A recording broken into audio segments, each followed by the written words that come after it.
আসসালামু আলাইকুম রহমতুল্লাহি ওবরকাতুহু। সম্মানিত দর্শক, শেখ হাসিনা মাথা উঁচু করে বাংলাদেশে ফিরবেন, এটি নিয়ে খুব আলোচনা হচ্ছে। আওয়ামী লীগের যারা লোকজন, তাদের মধ্যে আনন্দের কোনো সীমা এবং পরিসীমা নেই।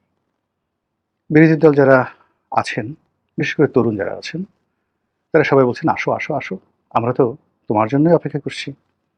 তুমি এয়ারপোর্ট দিয়ে নামবে, এই জন্য এয়ারপোর্টের পাশে আমরা আগে থেকে বাসা ভাড়া করে, বাড়ি তৈরি করে, সেখানে তোমার জন্য, তোমাকে স্বাগত জানানোর জন্য আমরা বসে থাকবো।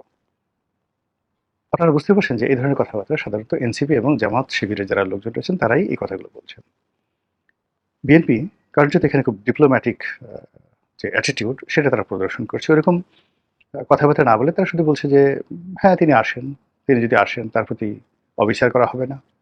দেশের যে প্রচলিত আইন কানুন রয়েছে সেই আইন কানুন মোতাবেক তাকে বাংলাদেশে আইনি সুবিধা দেওয়া হবে, তার প্রতি অত্যাচার করা হবে না, অবিচার করা হবে না, ইত্যাদি ইত্যাদি নানা কথা। তো আওয়ামী লীগের যারা লোকজন, তারা মানে শেখ হাসিনাকে মনে করে অপার্থিব কোনো শক্তির আধার। এটা আওয়ামী লীগের যারা লোকজন তাদের মনোজাগতিক ত্রুটি বলতে পারেন, তাদের অসুস্থতা বলতে পারেন, অথবা তাদের বিশ্বাস, আবেগ বলতে পারেন, তাদের ঈমান বলতে পারেন, একিন বলতে পারেন, এবং এটা হয়ে যায়।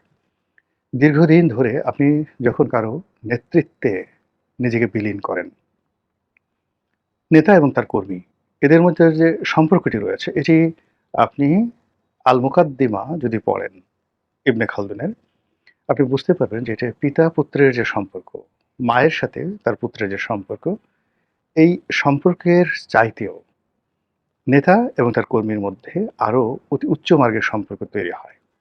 এর কারণ হলো পিতা এবং মাতাকে সবাই লালন পালন করেন, শ্রদ্ধা দেখান, সন্তানকে পিতামাতা লালন পালন করেন। কিন্তু ঠিক রাজনৈতিক কর্মে একজন কর্মী, একজন সেনাপতি, একজন সৈনিক তার কমান্ডারের, তার নেতা, তার রাষ্ট্রপ্রধানের হুকুম মতো যেভাবে জীবনের সবচেয়ে গুরুত্বপূর্ণ যে বিষয় জীবন, নিজের জীবনটি দিয়ে দিতে পারেন বা দিয়ে দেন, এরকম ঘটনা পারিবারিক জীবনে দেখা যায় না। তো এই কারণে হয় কি, যে কোনো যে রাজনীতির যে গোত্র, রাজনীতির যে সূত্র, রাজনীতির যে দল বাজি, এটা যারা এই দলের সাথে সম্পৃক্ত তারাই বুঝতে পারবে। যেমন ধরুন জামাতের সভাপতি শফিকুর রহমান। তো জামাতের সভাপতিকে আপনি যত কথাই বলেন না কেন, তিনি তার দলের পীরে কামেল। তার দিকে তাকালে জামাতের যারা লোকজন রয়েছে তারা মনে করে তাদের পাপ ক্ষয় হয়, তাদের পুণ্য হয়, এবং নেতার হুকুম পালনের মধ্যেই তাদের দুনিয়া এবং আখিরাতের কল্যাণ নিহিত রয়েছে। ঠিক আপনি যদি বিএনপির নেতাকর্মীদের কাছে যান, তারা হয়তো ইসলামের পরিভাষায় এভাবে বলবে না, কিন্তু তারা জনাব তারেক রহমান সাহেব কিংবা বেগম খালেদা জিয়া, এই দুজনের প্রতি তাদের আনুগত্য, শহীদ প্রেসিডেন্ট জিয়াউর রহমানের প্রতি তাদের শ্রদ্ধা, এটা আপনি ওই কেবলমাত্র একদম ব্রুট বা ব্রুটালি বিএনপি না করলে আপনি এই সমস্যাটা বুঝতে পারবেন না। দলের অনেক লোক দীর্ঘদিন যাবৎ বঞ্চিত। এই যে সরকার গঠিত হলো, আপনি গিয়ে দেখেন যে তারেক রহমান সাহেব তার ইচ্ছা মতো অনেক লোককে নিয়োগ দিয়েছেন যাদের সঙ্গে দলের কোনো সম্পর্ক নেই।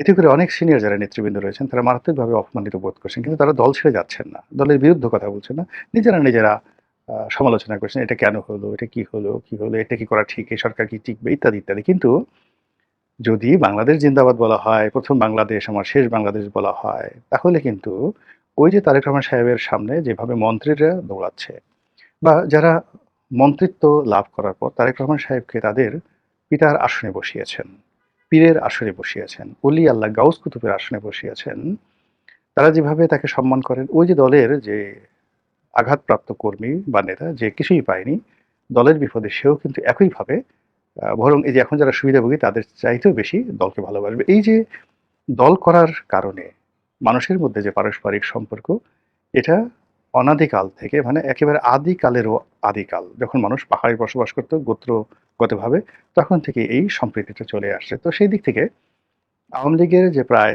৬ কোটি মানুষ যারা সরাসরি আওয়ামী লীগ করে, এদের মধ্যে রাগ আছে, অভিমান আছে, ক্রোধ আছে, পরস্পরের প্রতি বিক্ষোভ আছে, অন্তর্দ্বন্দ্ব আছে, কলহ আছে, বিবাদ আছে, কিন্তু দলের প্রতি আর দলের নেত্রীর প্রতি, শেখ হাসিনার প্রতি তাদের যে সমর্থন, তাদের যে ভালোবাসা, সেটা একটু কমেনি, বরং আরো বেড়ে গেছে।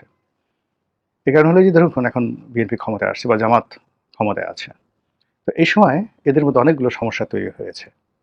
যেগুলো তারা যখন বিরোধী দলে ছিল তখন ছিল না। আবার এখন আওয়ামী লীগের মধ্যে যে মমত্ববোধ তৈরি হয়েছে, প্রেম ভালোবাসা তৈরি হয়েছে এবং তারা যেভাবে এখন দলের জন্য কাজ করতে, বাংলাদেশে ফিরে আসতে প্রাণপণ তারা চেষ্টা চালিয়ে যাচ্ছে এবং যার অবস্থান থেকে তারা যেভাবে নিজেদের পকেটে টাকা খরচ করছে, সেটি দল ক্ষমতায় থাকতে তারা কক্ষনো করেনি।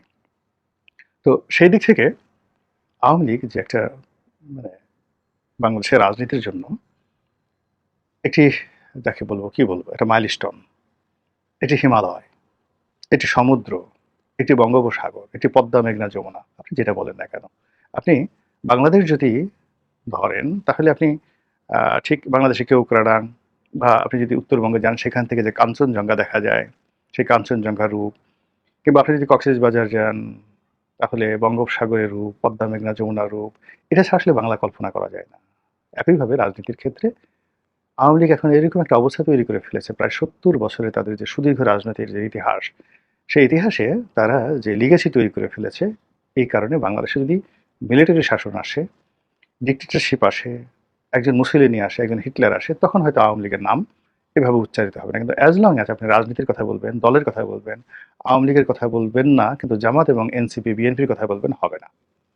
এখানে আওয়ামী লীগের নাম আসবেই, নাম্বার ওয়ান। নাম্বার টু হলো শেখ হাসিনা।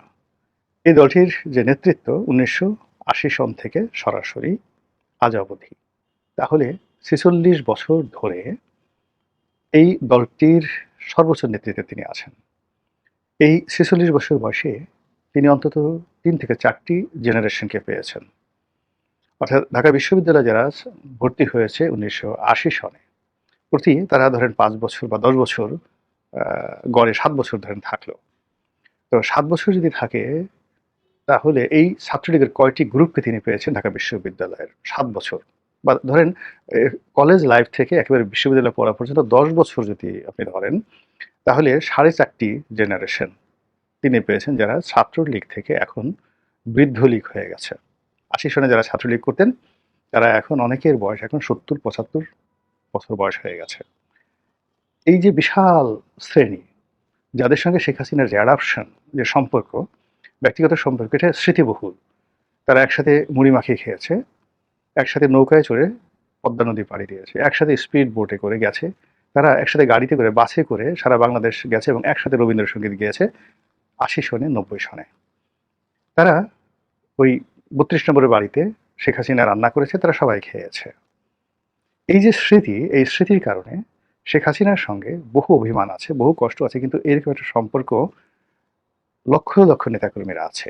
আর যারা, আমি তো বললাম যে ৬ কোটি মানুষ যারা আওয়ামী লীগ করে, তারা তো আছে। তার বাইরে এরকম স্মৃতিকাতর শেখ হাসিনার কথা মনে করে কারো পেট পুড়ে, কারো বুক পুড়ে, কারো মন খারাপ হয়ে যায়, কারো রাগ হয়ে যায়, কেউ ছুটে দিল্লিতে যেতে চায়। এই যে দলের প্রতি যে আনুগত্য, সেই আনুগত্য অন্য সব দলের মতোই, জামাতের মতো।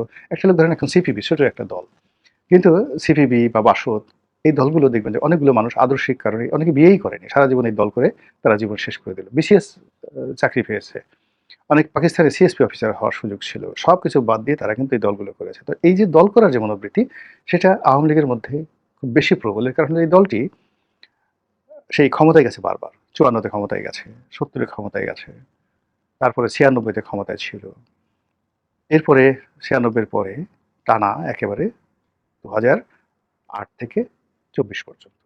আবার সুদীর্ঘকাল রাজপথে থেকেছে, বারবার তাদেরকে নিষিদ্ধ করা হয়েছে, জেল জুলুম হুলিয়া।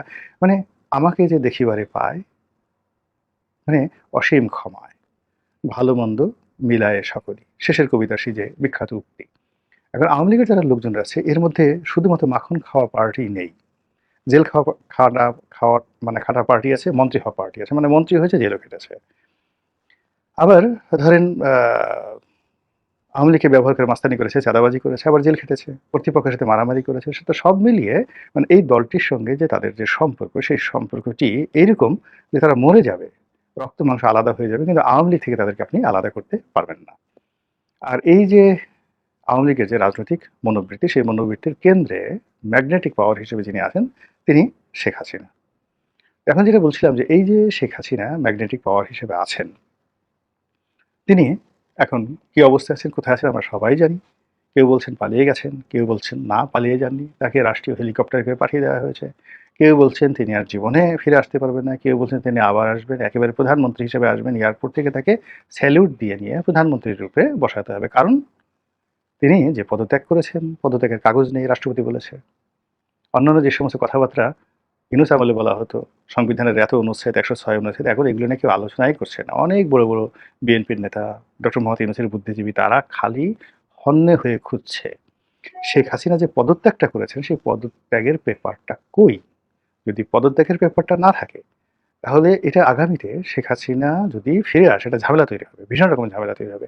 সে যদি এসে নতুন করে পদত্যাগ করে, তাহলে একরকম, আর যদি বলে যে না আমি পদত্যাগ করিনি, কাগজ দেখাও, ইত্যাদি ইত্যাদি নানা রকম ঘটনা, তাহলে সেটার পরিণতি কী হবে? সব মিলিয়ে রাজনীতি এরকম একটা জটিল অবস্থায় যখন ঘুরপাক খাচ্ছে, ঠিক সেই সময়টাতে স্বয়ং শেখ হাসিনা তিনি বললেন যে আমি ফিরবো মাথা উঁচু করে। এখন আমার প্রশ্ন হলো, ভালো কথা, তিনি মাথা উঁচু করে ফিরবেন, মাথা তো উঁচু করেই ফিরবেন। তো সেক্ষেত্রে মাথাটা কতটা উঁচু থাকবে? যদি তিনি জনগণের নেত্রী হয়ে আসেন, জনগণের কামনা বাসনার, যাকে বলা হয় স্বপ্নকে ধারণ করে তিনি আসেন, আমি মনে করি তার মাথা অবশ্যই উঁচু থাকবে, এবং সে মাথা একেবারে পৃথিবীর ছাদ ফুঁড়ে, আসমান ফুঁড়ে আরো বহুদূর যাবে, আরো সে আজিম পর্যন্ত চলে যেতে পারে। কেন? বিকজ ওই যে আল্লাহর হিকমা, আল্লাহর রহমত, আল্লাহর হুকুম, যে আল্লাহ যাকে ইচ্ছে তাকে ক্ষমতায় বসায়, যাকে ইচ্ছে তাকে ক্ষমতা থেকে তাকে টেনে হিসড়ে নামায়, আবার যাকে ইচ্ছে তাকে ক্ষমতা ফেরত দেয়। যখন শেখ হাসিনাকে ক্ষমতা ফেরত দিবে, তখন সেই ক্ষমতার সঙ্গে আরো সে আজিমের একটা যোগাযোগ থাকবে। এই গেল এক। আল্লাহর হুকুম, মানুষের ভালোবাসা, মানুষের দোয়া এবং দেশের প্রয়োজন, এই গেল একটা।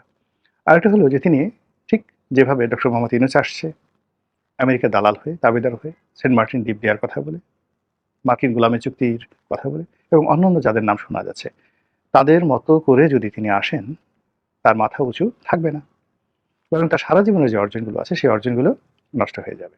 তিনি অপমানিত হবেন, আরও লাঞ্ছিত হবেন, এবং শেষ বয়সে এতটা লাঞ্ছিত অপমানিত হবেন যেটি কল্পনাও করা যায় না। থার্ড, তিনি যদি ভারতের দাবিদার হয়ে আসেন, ভারতের দালাল হয়ে আসেন, একইভাবে তার মাথা উঁচু থাকবে না।